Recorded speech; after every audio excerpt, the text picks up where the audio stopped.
Welcome to the TrueWorks podcast, the podcast that helps you understand how the gospel can transform your work and your larger life. I am your co-host, Joshua Smith, and today the host is Doug Meikle. It sounds so weird to me.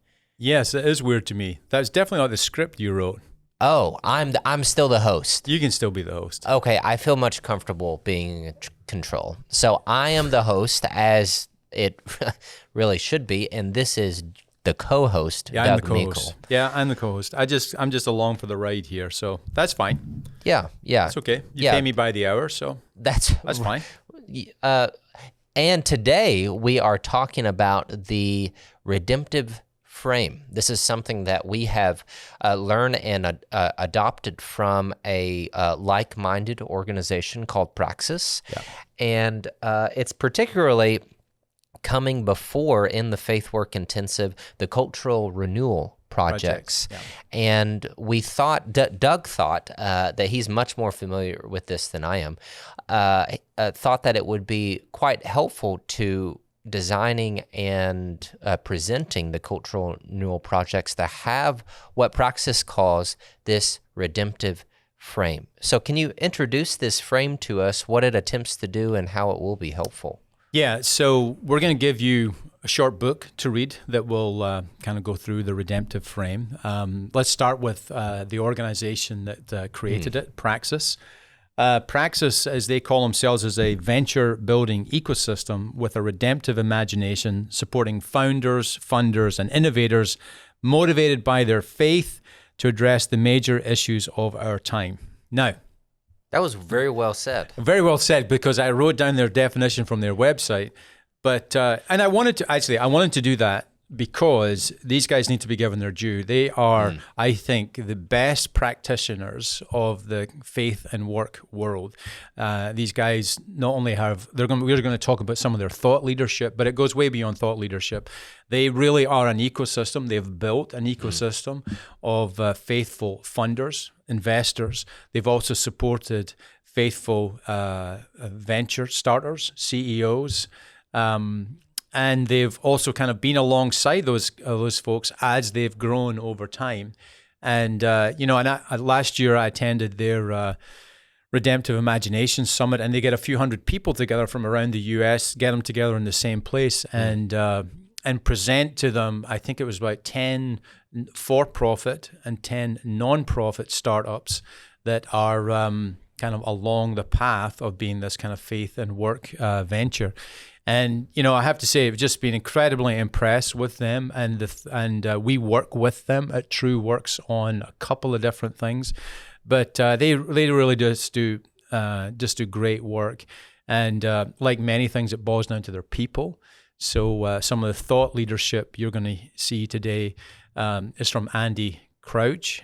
He writes some of that, and the redemptive frame kind of conceptual visual framework is I think it's a guy called Scott Kaufman that does that, and he also is a pretty skilled guy. He can boil down these difficult concepts into something that's a really compelling visual framework that we'll talk about in a minute. And then the people that work with us are the people that we interact with, Mel Murray and John Hart, just great people all around. So we've developed a small relationship with them, and they're pretty much an inspiration to the work that we do. The redemptive frame itself is something where they're essentially trying to look at the nature of work, and trying to give, and I'll give you the quote as they describe it, because it's maybe better to start with their own words, and I'll give you sort of my interpretation of that, is that they talk about the redemptive frame helps define and explore redemptive possibilities in an organizational setting. It overlays the three ways to work, exploitative, ethical, and redemptive, with three dimensions of work: strategy, operations, and leadership. And so this sounds to me much more at a, if you will, a higher level, because it's particularly concerned with an organization with many people, rather than like, here are the three things to keep in mind for the individual. This is very much for leaders to implement into organizations or Yeah, but remember, leaders occur at all different levels, right? yes, surely it's not just the top, right? It's not just the top. So they're I think the profundity of this is the fact that they've taken how we all go to work with other people every day. We form organizations that have ambition, that do work in the world. How do we do that in a way that recognizes our faith as kind of a driving factor of it? And I think that's, and we'll really talk about two dimensions of that. Oh, actually, before we get to that point, we should really talk about taking a half step back. We give you this now, as Joshua mentioned earlier, because you're about to start your cultural renewal project.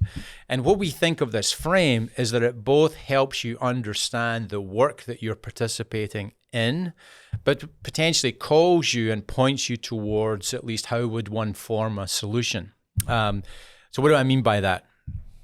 Let's start with the 3 ways to work. Let's start with 3 ways to work. They have sort of 3 horizons: the exploitative, the ethical, and the redemptive. And when I say things like exploitative, the thing that often comes up, or the thing that kind of pops into our imagination, is maybe the minimum wage worker, or the guy that's the hourly wage worker who does things like, I don't know, pick up the trash, cleans our yards, do all that kind of menial labor work that may be exploitative work. But it's not limited to that. It's broader type of work. than that. It's broader right? than yeah, that. You can. So yeah. I think, so give you a definite example. My daughter works she's in her first year in a consulting business. And, the way that she has described it to me is that, Dad, just don't bother calling me Sunday night through Thursday evening, because I just don't exist then. Well, why did she say that? Because she's basically on call constantly. She's probably putting in 12-hour days on average through those first 4 days of the week. And she can be called into meetings at 10 a.m. where they're working till 2 a.m. to get the presentation for the customer in the morning. That sounds pretty exploitative to me. I've got a good friend of mine who's, it's the same by analogy, junior first-year lawyer in a big law firm. You just get tons and tons and tons of work to do that you won't get done in your 8-hour day. If you're a lowly resident in a medical program, you get lots of work, not a whole lot of pay. These are ways of working that in their way are exploitative. Yeah, they're exploitative. But we have both in the broader world, to give the world its due, as I always say. In the broader world, we have both laws, but also practices and also broader industries that are trying to get beyond that towards, as they call it, the ethical. Yeah. So we've got entire industries around, say, accounting or audit or compliance that are there to bring the standard of how we do business Pilots up to, can't fly more than Exactly. 10 or 12 hours a day. And I think you've shared with me that in the Netherlands or maybe in Scotland, there's like yearly hour caps or something. No, I think what I mentioned there was the European Working Time Directive. I see. So that's a European Union law that if you're working in Europe, that you have a cap on the amount of hours that you can work in a year.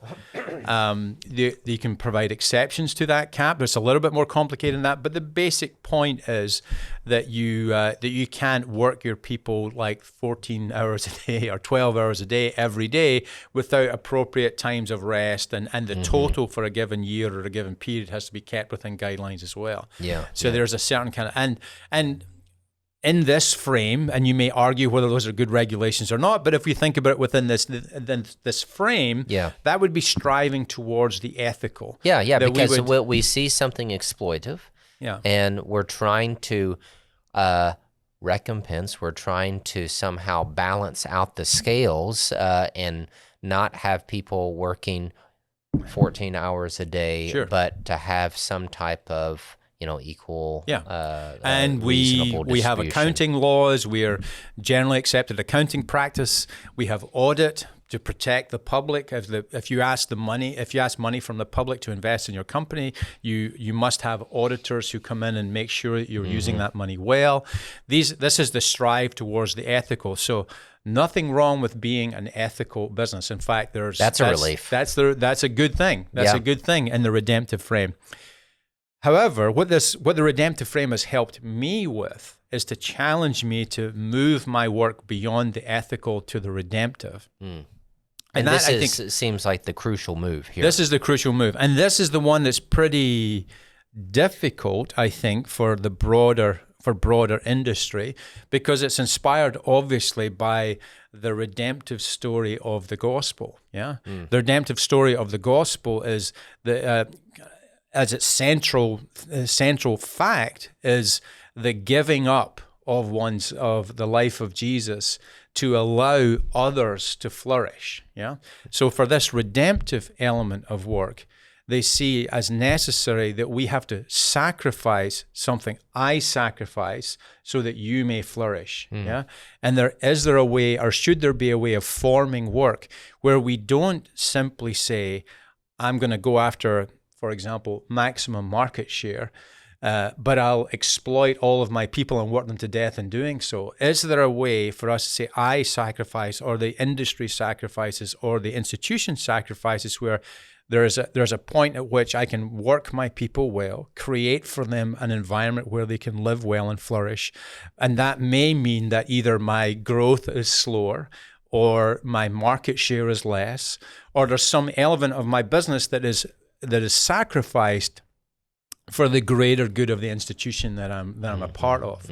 And I think that challenge to see our work as something that can redeem all the way down to the core, all the way down, that can redeem the nature of work, can redeem the outcomes of work, and can redeem the context within which work takes place, is really the inspiring thing for me. And just before we end that thought and talk about the three individual individual axes of the work, that scales, I think, pretty much from the individual all the way up to the institution. And I think that's really the powerful thing for me. If I manage a team of consultants that's 10 people, then I can structure their work, or help structure their work, in such a way that they are productive. They do a good job. They do good jobs for customers. They do a good job for their customers, but also that they get home in the evening to share that other time with their family. Or there may be a way. There's a challenge for me to structure their work in a way that's redemptive of their life and their life practices. I think that it's a pretty challenging way to see work and to see the purpose of work. And that's going to be the challenge for most of our folks. Well, indeed, it is risky. And I think there is, my working context through my life is generally working for big public companies. And therefore, I think that's pretty difficult. It's pretty difficult to bring your faith into that context, frankly. But here, should I be an entrepreneur? I'm going to kick off my own thing, and I'm going to grow that business over a period of time, structuring it so that it can bring a more of a redemptive purpose, not only to what the products and services it offers to the greater community, but also the internal processes that consume the hours and the time and the energy of the folks doing the work. That's a challenge beyond ethical, beyond ethical. And I think for me, that's the real challenge. And as you look at your cultural renewal projects, what you're going to find there, I think, is that we're going to ask you to look for those places where this redemptive frame could be applied, and offer solutions to that, So let's talk about these axes then of the redemptive frame that would be helpful as they are kind of listening, observing their environment, their work environment, their work context, and trying to listen for or pay attention to the brokenness, but more importantly, which I think is the most difficult, what does it look like on a small or larger scale to bring redemption or to fix to renew the brokenness that is there? give us some tools and able to do that from this redemptive frame.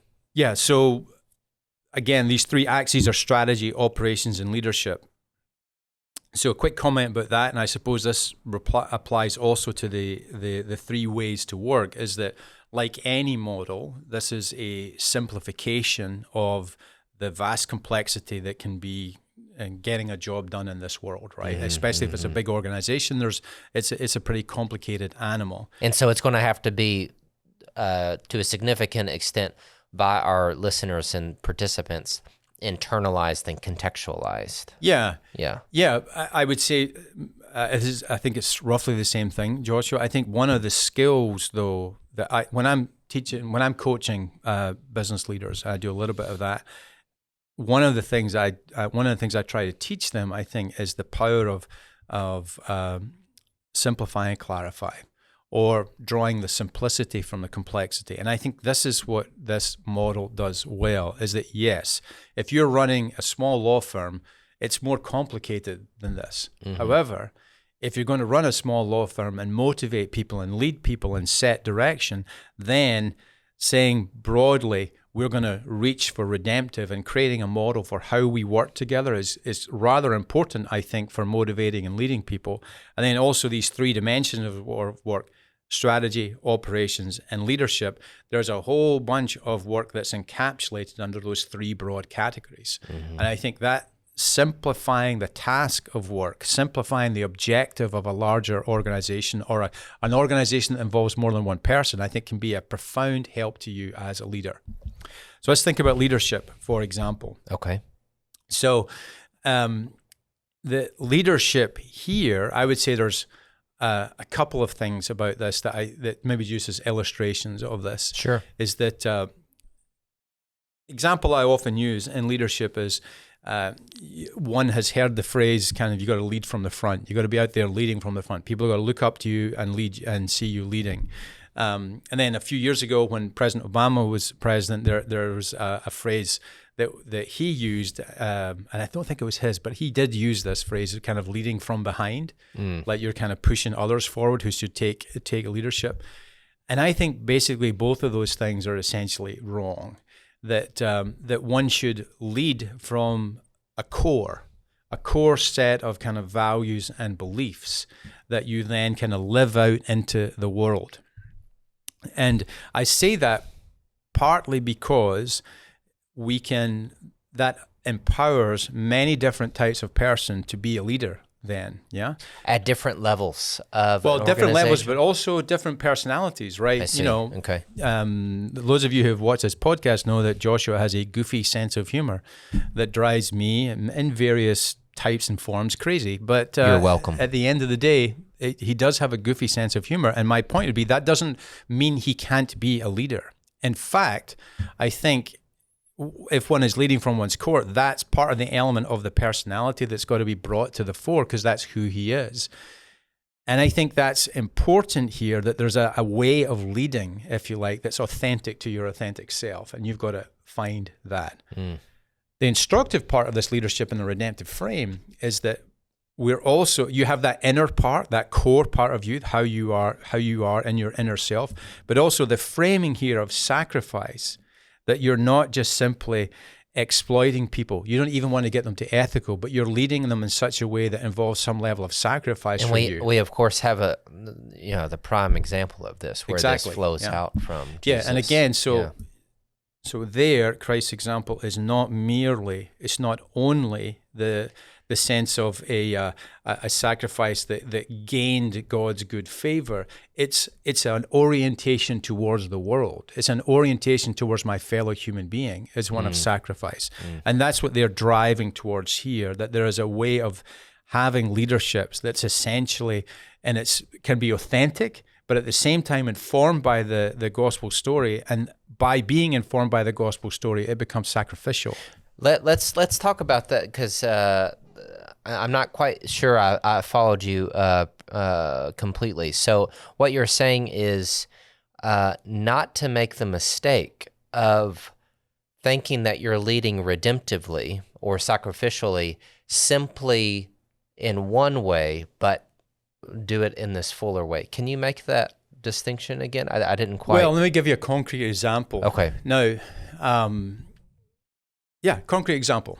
There's a huge pay gap, especially in public companies, between the worker bee and the guy at the top. That's actually that's now several multiples greater than it was in the past. Okay.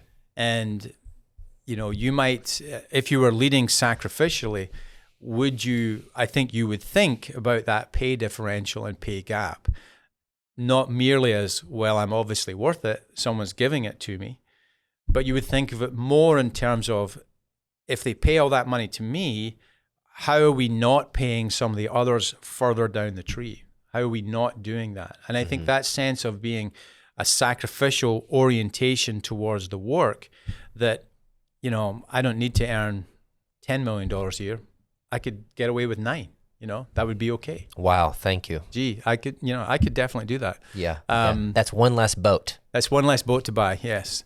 But that's not the only way they think of us, but sacrificial in terms of one's time. Can I give an hour of my time at this point in my career and give you an hour back to go be with your wife and your kids? Hopefully I would think through my life like that. There's a part where that has to stop, of course, but that orientation towards sacrifice, that I sacrifice so that we can win, I think is not the normal sacrifice. It's not the sacrificial orientation towards the world that we typically see, because it's what I believe then in my heart is that there is enough, that the pie is enough, and that my sacrifice does not mean that I lose one and you get one. My sacrifice is much more about the together us flourishing, and that's my metric. And instead of, the downshifting, if you will, to the ethical, which says, okay, these are the things I can get away with. Well, these are the things I can comply. Yeah. But that doesn't actually make it great. Yeah, exactly. Yeah, that's the key distinction, right? I can, Doug is my boss, and so Doug can make these demands of me and not, get in trouble with HR or something like that. Exactly. That kind of calculus. I can do that, Yeah. Right. Okay. I can just delegate to you because I'm your boss, and I can tell you do that stuff for me, and if we don't, we'll fire you. Yeah. I can have that orientation towards you, and that can be perfectly ethical. Right. But is that what we want? No, we want something that's redemptive. Yeah. And in my leadership of you or my team, that redemptive leadership kind of shows forth in these simple interactions that we have every day with those that are work around us. Well, systems as well. In operations there, how do we run those operations? Are they always just run for maximum efficiency? Because maximum efficiency might be limiting the... so there's all these apocryphal stories of these big, large warehouses, and that's you go to one of those big, huge fulfillment centers now, those things are a work of art, highly automated, but there are some people in there who do some work packing. There are some people in there buried, packing and picking, as they say, right? Yeah. And then there's all these stories about how, the productivity is so closely watched that they're probably tracked everywhere they go. And then also they're limited and they can only take 10-minute breaks or 2 minutes to go to the bathroom or all these kind of things. And I have never been in one of those places as a worker, but I can completely see how that would probably be the case. Now, is that operation efficient? For sure. But is it redemptive? Not so much. It may be redemptive in the sense that it pays people well and provides a safe environment and things. There are lots of qualifying factors, but if you only have a one-dimensional view to what is good and true, then you can have a perfectly ethical workplace that can still be a pretty difficult place and a non-redemptive place to work. And this is the challenge we're trying to make. We're trying to make these trying to offer you guys a way of seeing the work around you that might help you diagnose it, but also help you propose a solution. Yeah. And that there are more things to being human, right, than this efficiency metric, right? I mean, because each of the examples, the concrete examples that are really helpful for me, and I think for our listeners, are showing it's like, yes, that helps the bottom line, it helps the metrics, and those are not bad things, of course. But what are all of these things for? Were there to serve other humans. That's why we have these products and goods and services. And we're actually like dehumanizing the service and trying to provide this product. 100%. For example. Yeah. Wow. Yeah, I mean, so there's a real challenge there about how do you put that work together? Yeah. And that's that. We have no like magic formula, right? No, I mean, there can't be. Yeah, there can't be. I've got a good friend of mine who just retired as a doctor, and there's another illustration of that is that constantly over the last 10 to 20 years, there's been this ratcheting up of productivity measures to the point where, you know, that guy as a specialist doctor has a few minutes, and I mean a few minutes with each person. Yeah. And the person I'm thinking of is a pulmonologist. So he's got like 6 minutes or so with every person that he sees. That's his average. Now, I don't know how much relationship you're going to have with your physician if you get a grand total of 6 minutes for him to come in and say, yep, looks like you've got pneumonia, and off he goes. Yeah. Now, is that efficient? See you next time, Doc. Is that efficient? Sure. Yeah, it's efficient. Is that human? I'm not so sure. Is that redemptive? Almost certainly not. Yeah. It's a bizarre, and these are obviously complicated questions because we also live in a system where the medical profession can do things that are close to miraculous in what it can achieve. But the human element that actually is part of our flourishing is becoming ever more extracted from it. And what we're trying to say here is reimagine your work in such a way that you could, reimagine your work in such a way where it could be redemptive. Strategy. One last illustration. Okay. You know that I'm just one. Just one. Yeah, I'm an investor in a small business that takes the waste product from making beer and dries it and mills it into a flour, and that flour can be used as an ingredient, or we have our own CPG products. So that's great, yeah. But why did I like to invest in that? Is because it has almost like a redemptive purpose right at its core. Yeah, it's taking something that we would simply throw away. We something they feed it to animals too, but and when they make it in places that don't have a local kind of farm community where they can use it as feed, it's generally thrown into landfill. So you're taking something that's right at its core, kind of got this redemptive purpose, redemptive creative purpose right at its core and strategy. And I think, and you create a product suite out of that. Now that you still need leadership, you still need good operations, and we have our challenges there for sure. But the point is, right at the heart, there's a strategy there of redemption. And I think that's an example of how one can build a strategy that is redemptive, not merely exploitative or ethical. Yeah, not only ethical. Not only. Yeah. Well, thanks for giving us a kind of a foray of what the redemptive frame is, and we hope and pray that it's helpful to you all as you begin your your cultural renewal project. Yes, and find the solution and how to fix the brokenness with the gospel.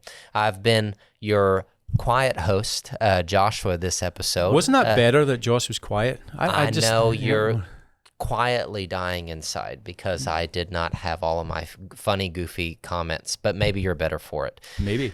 This Perhaps. Is my co-host, Doug. Thanks for sharing welcome. all of that. That was I really did. You learned something today. Yes. Rarity. Good. Yes. Rarity. And we didn't talk about Thomas Aquinas once. Yeah. Another negative. Yes. Oh, well, we see things a little differently on that front. If you want to hear more of our podcast, you can find our podcast on all platforms, or you can visit us on our website, trueworkshouston.org. We'll see you next time. Thank you. Thank you.